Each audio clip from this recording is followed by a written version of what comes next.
Hey guys, this is Michael from eKids, and this week we talked about peace. Of course, we've been talking about the fruits of the Spirit. Week 1, we talked about love. Week 2, we talked about joy, and this week, week 3, we talked about peace. And Rodney did an excellent job talking to your kids about the peace the Holy Spirit can bring.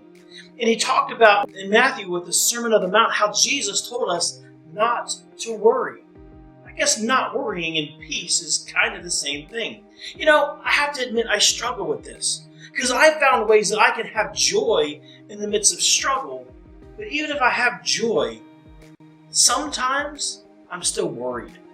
Maybe my emotions are good, and you know what? I can make it through this thing, and that my pain can become something positive in the end, and I can change my perspective, and I can have joy. But I have to be honest, in the back of my head, sometimes I still struggle with worry.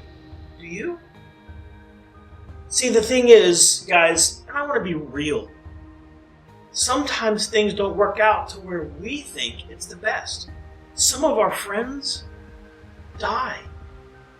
Some of us deal with tremendous pain every day. Some of us deal with great periods of depression.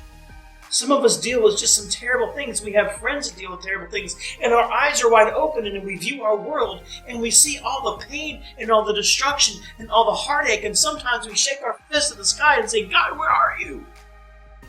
I get it. I do too. But we have to ask ourselves a question. Who is in control?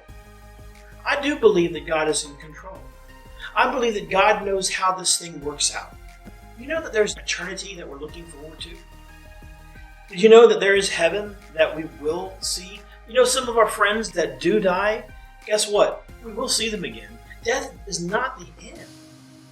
Death is just the beginning. So, have peace, drop the worry, recognize that even our worst pain in the scope of eternity is that big. Even death in the scope of eternity is this. Things may not work out for us even in this lifetime, but this lifetime is this. So let's look at eternity. Let's look at the scope of forever when we think about our worry.